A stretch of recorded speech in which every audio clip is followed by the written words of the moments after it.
By order of the Emperor, the Hive Mind, the Craft World, the Greater Good, and the Dark Gods, I bring you the greatest Warhammer games available, full stop, 2021. This is a repeated updated list, so the games I'm repeating I'm putting at the front and sort of skimping over a little bit. Link in description for the older video. We are going to talk about Space Hulk Enhanced Edition very quickly. Because it's available on all platforms, it kind of reminds me of Left 4 Dead a bit. It is online multiplayer, but it's a bit clunky and janky. It has had some updates. It's worth a look. It's pretty cheap. Also covered in the previous list was Dawn of War 3. Jesus, what an abortion. That game's just been left. I thought they might have added some races and stuff by now, but I'm not going to dwell on it. We are going to talk about Dawn of War more, but yeah, I want to put these at the start, get them out the way.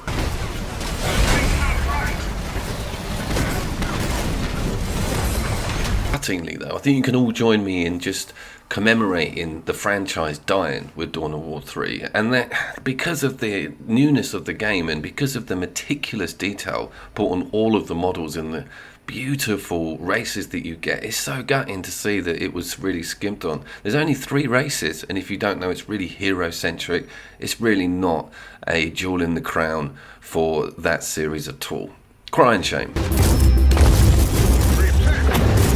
What ended up not to be a crying shame was Inquisitor Martyr. Really pleasantly surprised with the amount of updates that have been put into it. I reviewed this game on the week of release and put it heavily in the previous video. I speak about it a lot on the channel. It's also got some couch co-op. So yeah, that is most of the repeats out the way. Just briefly, I know there's no footage of it, this is just Nurgle butchery, but there is some Tyranids been added to Martyr. Check that out. If you own it and haven't loaded it up for a while, it's worth going back to.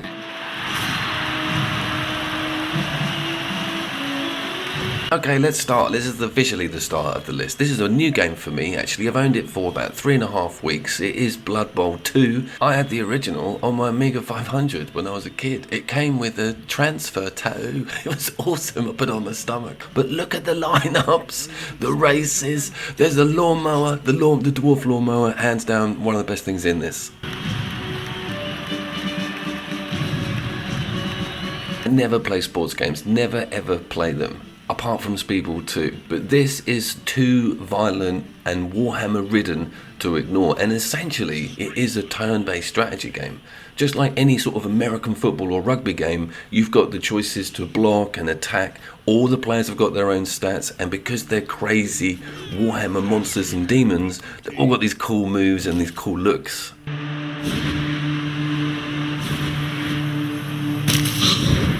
There's dice rolls and encounters, player stats really matter. There's a huge campaign that allows you to build a team and sort of rank up your players and then bring them out as an all-star. So everything's got all these detailed RPG characteristics attached to each player's development. Love that idea. Speedball did that really well. Races and teams can carry their own characteristics, like the elves and the dark elves are quick, they can run really far. Then you've got like chaos and some of the stockier races causing problems with big front walls.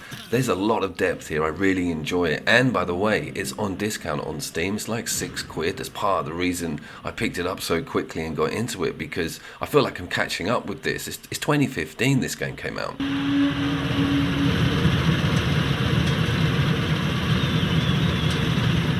Commentators are really good, the skirmish mode and quick battles really good, and I googled this the other day to see if there's any let's plays or tutorials on it, and there's a great Total Biscuit playing against someone. It might be Jesse. They're playing, it's about an hour long, and it's a really good watch, to be fair. Total came up in my last video as well. It's kind of been a while since he left us, but it was really cool to see that he was into this game, and he's terrible at it as well. It's well worth a watch. Maybe I'll put that link in.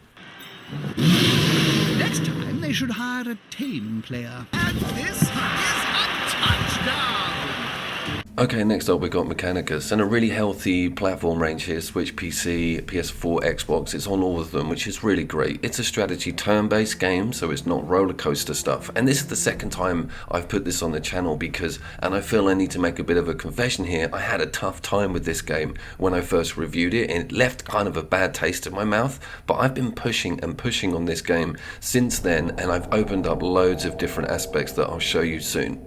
I want to show this art stuff off. Oh my god, how cool is all this? I'm going to show you guys loads of it because I just think it's brilliant how they've put that in. Not even an unlockable, straight off the main menu. All these really cool pictures of the Necrons. There's a freaking Necron spider that I saw in the book that I haven't come up to yet. Loads of incentive to get to that bad boy.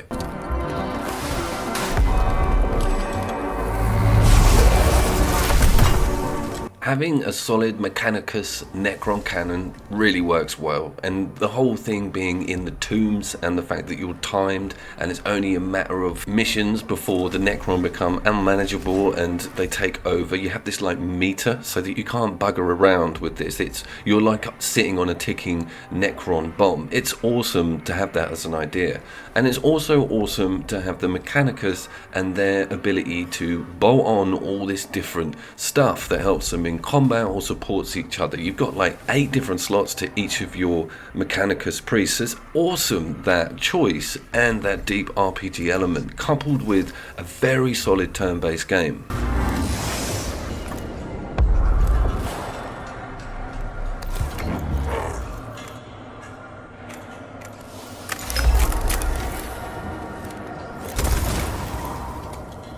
It sports a turn-based timeline not too dissimilar to Divinity Original Sin 1 and 2, and I like that. I like to see what's coming up. I like at a glance to see who's low on health and whether or not I'm going to get some supply drops. Now this is the thing, you get the opportunity to drop in support, and these support troops are kind of expendable. They cost money. It's a great idea. It's like having a loadout going onto a mission, and that's one thing I think this game has come to its own with, is a detailed loadout to each mission. I'm now getting a wealth of choice when it comes to who I'm going to take along and drop in. So that's an area I hadn't really had a lot of experience with. Mid to early game unlocks being a bit skimpy on the support front. On the tech front it's really good. It gives you too much stuff, if anything, to choose from. You're not quite clear how it's going to support you in combat, so you don't experiment much, and its difficulty is quite steep. But all of that aforementioned stuff I've now come to love. This screen is a huge pull through. Look at the plinths at the back. There is obviously massive amounts of stuff I still have to do, and that really excites me,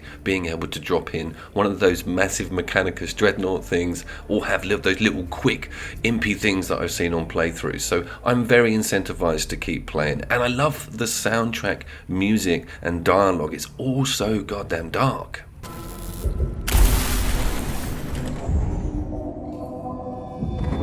Having a cool variety of Necron to kill is also a bonus. It's one of the few, I think it's the only game on this list that concentrates on the Necron as the main villain. It doesn't allow you to play as them, but I think they're really cool in regards to lore and look. There's so much variety with them, and they're so like zombie, the flailed ones. They're really frightening and have so much variety with what can come crawling out of one of those crazy green freezers.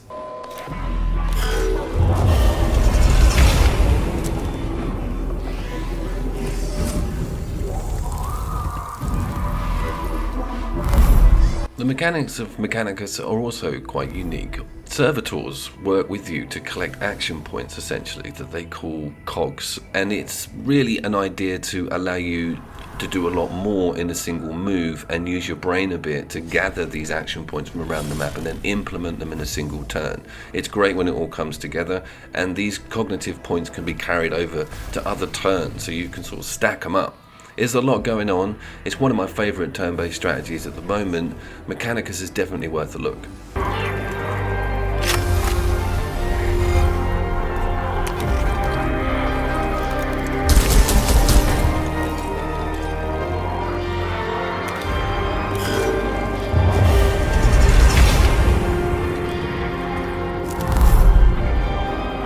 I think one of my earliest gaming memories is being in the local Games Workshop store and staring slack-jawed up at the shelf at Genestealer and Deathwing.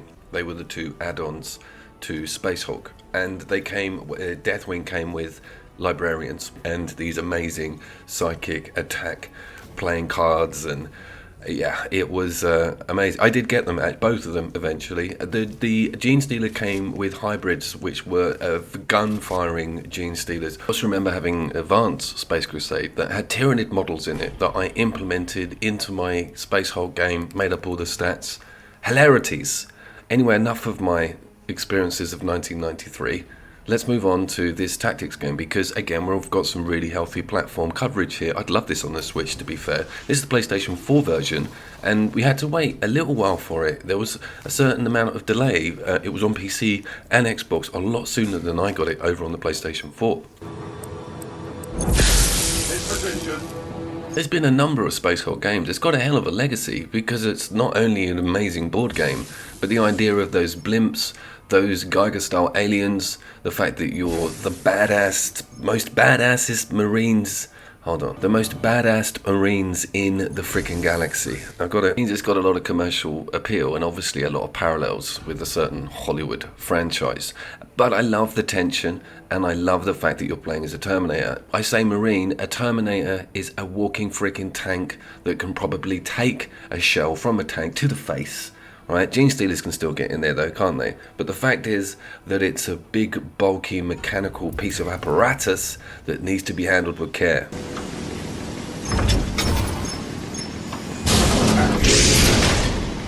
Talking of bulk or Hulk, you are in a Space Hulk. If you don't know, that's a giant piece of galactic metal that's been in and out of the warp, and is basically nearly planet-sized and full of hellish-ridden nightmares and other bits of spaceship, and probably a bit of the sacred codex.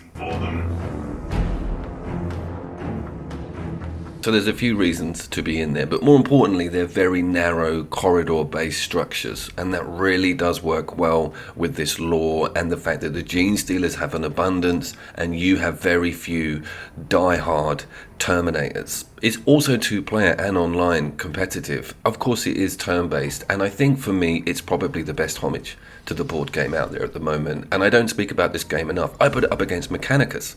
And I personally think it is a little bit better than Mechanicus for me, because it's so applicable to my illustrious youth.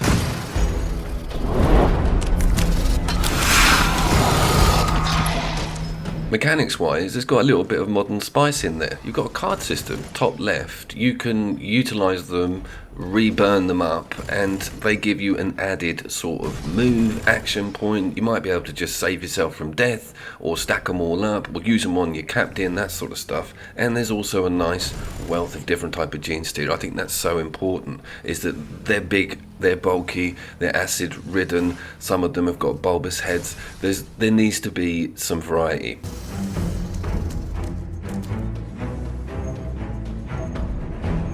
The game's campaign has annoyed me a tiny little bit, because it started to rely on going and getting a lever, right, that you can only see in this special vision, or taking over gun turrets and stuff. It kind of dilutes that horde, we're trapped, we've got a mow down Gene Stealer idea that really attracts me to the franchise in the first place. But it also does really well with adding a first person view, rendering each Terminator beautifully, and offering a lot of depth on each loadout, and some amazing skins, some that pay really good homage to some of the most awesome chapters in the Adeptus Astartes.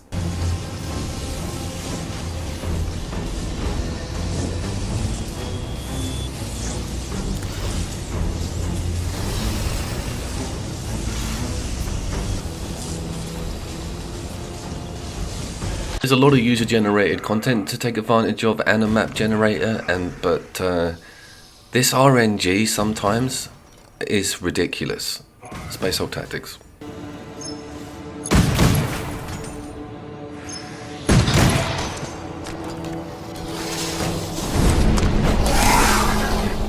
So it was called Space Fleet. I just had to Google that as well. I owned that as a young boy. I remember the models having funny translucent prongs on them, but they looked awesome and they were massive. And you played on a galactic map and you had board-in and all that sort of stuff. So it was great to see Battlefleet Gothic Armada 2, Jesus, that's a mouthful, coming out and looking amazing. This is really hard to ignore. It's a real-time RTS. It reminds me of Ground Control for some weird reason, but I'm really into this. One of my newer purchases, obviously, and not been on the channel before, and annoyingly PC only.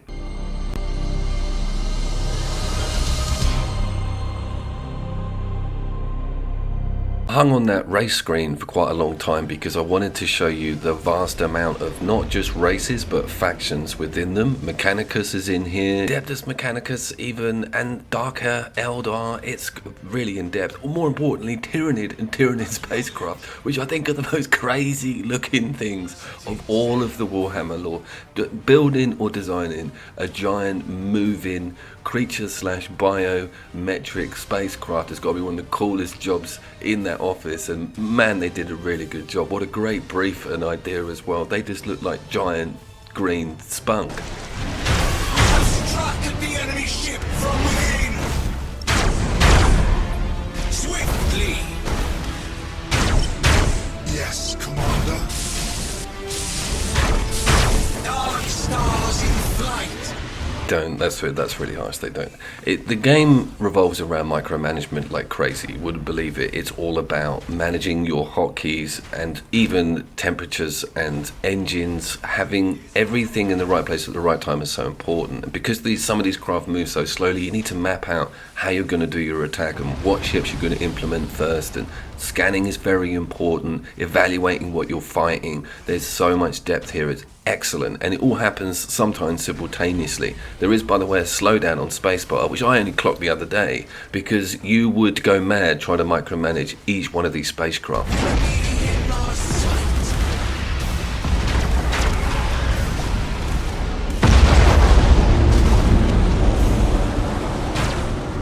Any Armada naval captains among you will see how terrible I am at this game, and any subscribers or regulars will know that one of my favourite things is getting better at these sorts of games through the skirmish experience and learning every detail of each of the races and their aspects. With this game, the differences with who you choose, even down to the class of what type of ship you take out, vastly changes your game plan. There is so much scope for varied builds and loadouts. It is almost too much to take on board, no pun intended, but you get through it and you start to become familiar with the sounds and noises of the game, what it's trying to tell you you're doing wrong, and of course ramming, which is also loads of fun. But it's such a beautifully sounding and looking game, very ambitious. I've got these settings not on ultra high. There is an epic setting, but it still stutters when one of the ships explodes or there's a hell of a lot happening. But so far so good. I really love the appearance of this game. We serve.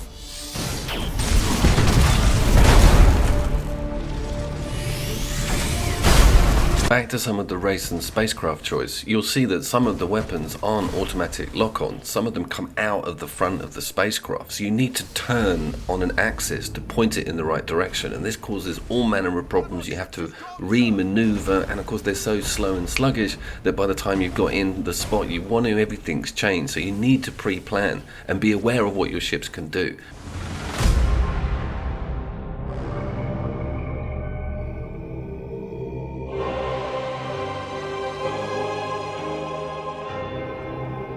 As you can imagine, or as you probably know, the PvP is really popular. This is where this game comes into its own, and that's where getting to know those races really becomes an advantage. It is not your standard real-time RTS. It's its own thing, and a really good thing. I totally recommend it.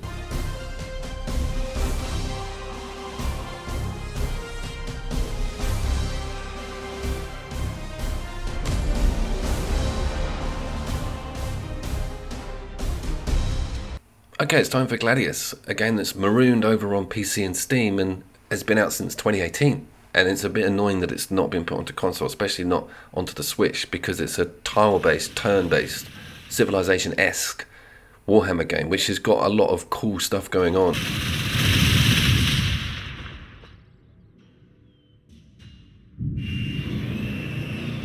Annoyingly for you guys, this game's a nightmare to capture. I cheat with my capture and dupe games into thinking that they are on the Xbox Windows 10 thing, and then I do the capture button on a pad and it falls foul of some games. You have to start meddling around with it, and then it starts realizing and it cuts off the... Anyway, I got a bit of footage for this, but it's annoying that I don't actually have any footage of the races that I'm fighting. This is all indigenous life on the damn map, which causes you enough stress on its own.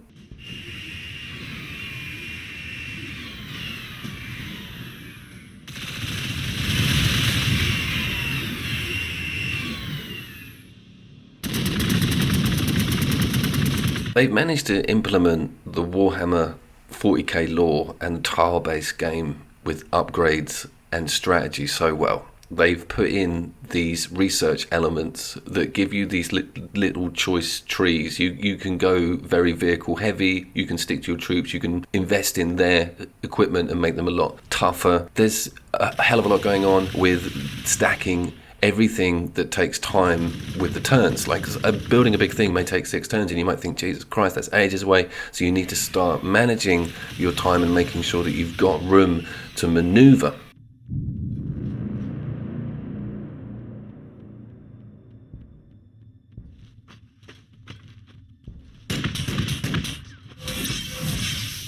If you're used to real time, it will come as a real shock, the pace of this game, and it did to me at the beginning. I'm not a big fan of the Civilization series, but I love the idea of the research and investment in different troop types, or having the option to go full mechanical and fight big races with this format. So you'll be up to turn, I'm on 34. It's ridiculous how long you can sink into this game and just get soaked up in the management of your city, which is also needed to grow and increase. So you have to get new tiles, they take a while, and some of the tiles have got awesome perks on them.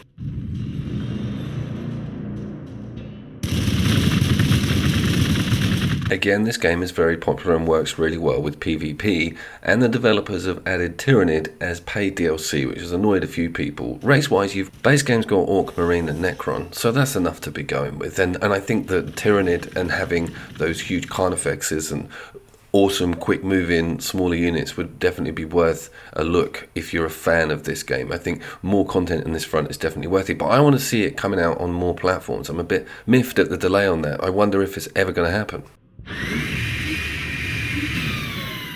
And I'm sorry for not being able to show you all the Predator tank, Dreadnought, crazy Orc contraptions coming charging over the map, because it is really cool. And if you do go full tank, you do start getting some amazing setups with, it's almost like a chess where you've got your range units at the back and you're sending your troops in and then they're getting healed from mid-range players. It's an awesome mechanic. It's just a really annoying crappy bit of base game footage, unfortunately, so apologies.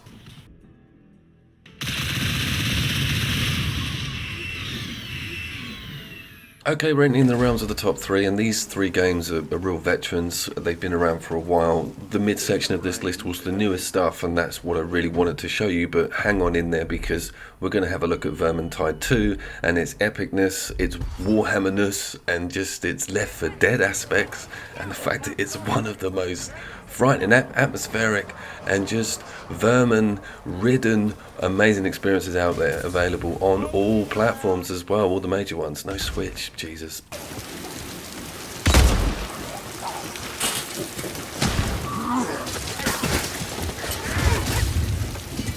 Set in the Age of Sigma, it is a first-person hack and slash, let's call it that, but there's a fair bit of range and there's a fair bit of chaos as well as the giant rats.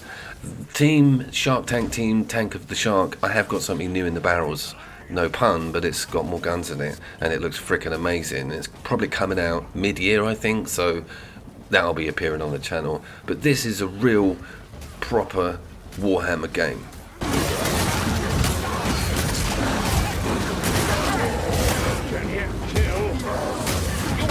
Like Left 4 Dead, it is made to be played with 4 humans. The AI does work, it is good having them on your team, and we've seen a recent injection of cool new stuff with the Dwarven character having this mechanical machine gun thing, which has got the best intro ever, which I didn't capture because I'm an idiot. Get your asses over the bridge!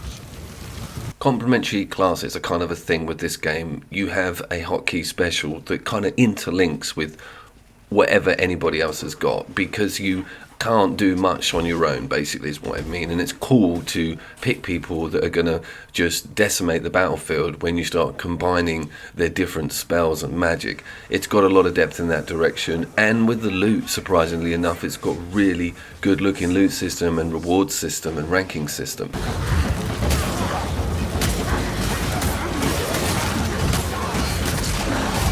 People who have never played the previous game or don't play these sorts of games are probably just thinking it just looks a mess. So how do you know what you're doing? It's just like a button masher. But there's a meta game with this melee attack in, and there's a defense and a pushback. That's what those shields icons are. There's also a buff that I get if I decapitate enough people on a swing, and there's a hard swing, which is a full pullback of the sword where you can get 4 or 5.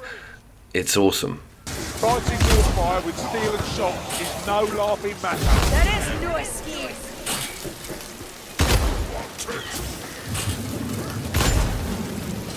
Use your hands, Ready? That doesn't even include the special infected or the chaos spawn or some of the mini bosses or these giant hoarded rats that come at you. It's a very, very strong game. One of the best Warhammer titles out there. Vermintide 2.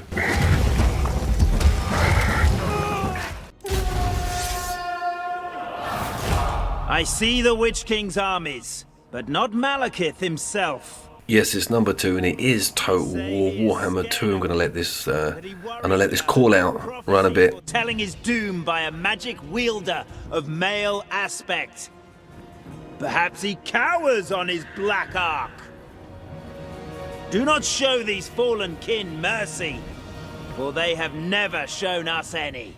For Lilith, for the Phoenix Throne, for Alt One! Massive reputation, massive game this, right? It's like a battle simulator. The Total War series I haven't played massively, and I'm aware that if you are experienced with that game model, you will hit the ground running with this game. There's a few nuances and complexities that aren't fully revealed to you if you're a newcomer. It takes a bit of time, but I like that.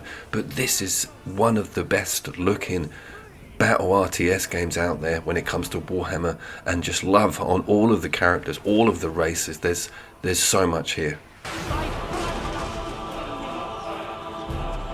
For duty!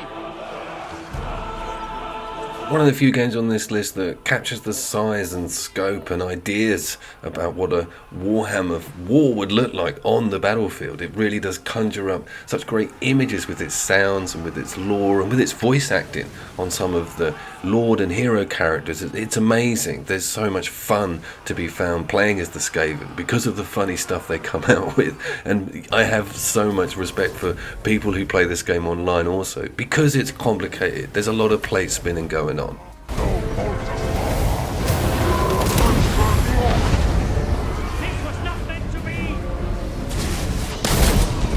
If you're not aware, this is a full-on real-time strategy game. No resource management or anything like that, but you basically select an army and then smash together, and it's your job to make sure everything's lined up and you're utilizing all of your best troops at the right times. And the terrain is also coming into play with woodlands, huge units that are projectile firing, or even like massive monsters that just go in and tear up the battlefield. As you can tell, I'm obsessed with the replays and the camera mechanics and its slowdown mechanics, and being able to look how everything interacts with each other on the animation front. They've done some amazing death animations, up there with some of the stuff that Relic used to do. This is a golden game, and it's going to be around for a while. They've just pumped in, well, I say just, that Pirates of the Caribbean DLC, tongue-in-cheek title. That was okay, and it's still healthy online. It's good to see that they have not walked away from the content of this game, Dawn of War 3. Shooting! Hide! Hide!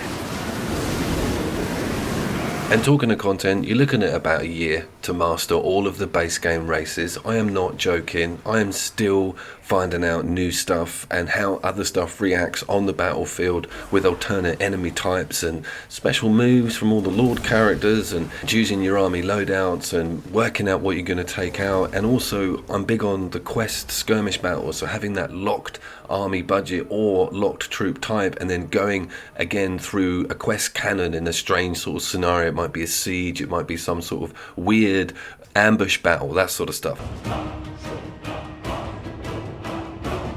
Obviously this game stays marooned on PC. There's no way you could have this ported over to anything else. It is keyboard and mouse to the core, and it's one of my favourite and finest real-time strategy games, not even within the Warhammer canon.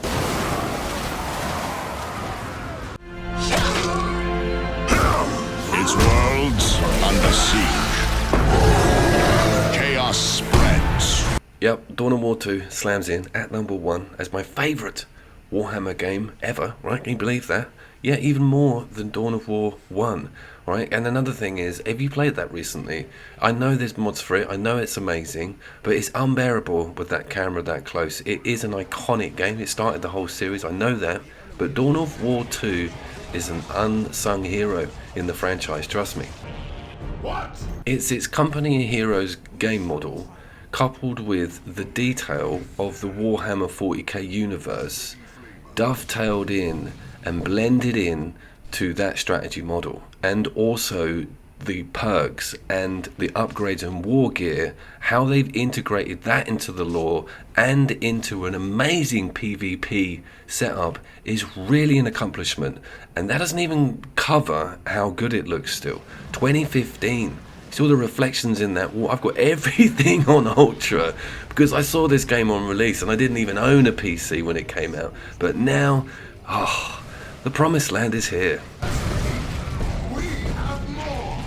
Now, it was a shock to lose that strategic base building element that we had with Dawn of War 1. It was a massive shock and it really wound me up. And I was like, I don't like Dota, I don't like point and click hero games, why are you pushing this in my face? But they did it so, they were well ahead of their game. They did it so well with this hero aspect, and it's so blatantly overcooked in Dawn of War 3 that I think this is that beautiful middle ground where getting the war gear for your hero and looking after him and having that incremental leveling system on each of your platoons or units. We haven't seen that properly implemented since Dune 2. Alright, we're going back there, you know what I'm talking about, guys. Campaign for me is ignorable, but the race difference isn't, and how good they all are in that skirmish mode. I'm up to the expert difficulty. Games kind of go either way. You can cheese the AI a little bit, but look at this Khan effects, man. You can slow stuff down, the explosions, the particles, the incremental upgrades on things, like when you give your scouts a shotgun, they get a shotgun. They reload it with one hand like badasses. Get footage of that, did I fuck? But it's re-implementing that important trickle down of detail and upgrades visually that you see when it comes to an RTS. I think it's so important, even more so important with Warhammer, because we all grew up with the figures and we want to see a cool new bolter on our guy as he goes out on the field because we've invested that money. The same goes for all the vehicles and their attachments and latch-ons, las cannons. You see them appear. It's brilliant. We had it in Dawn of War 1. God only knows what we've got in Dawn of War 3, but I'll see you down there. I've been Couch Cube. Thank you, guys.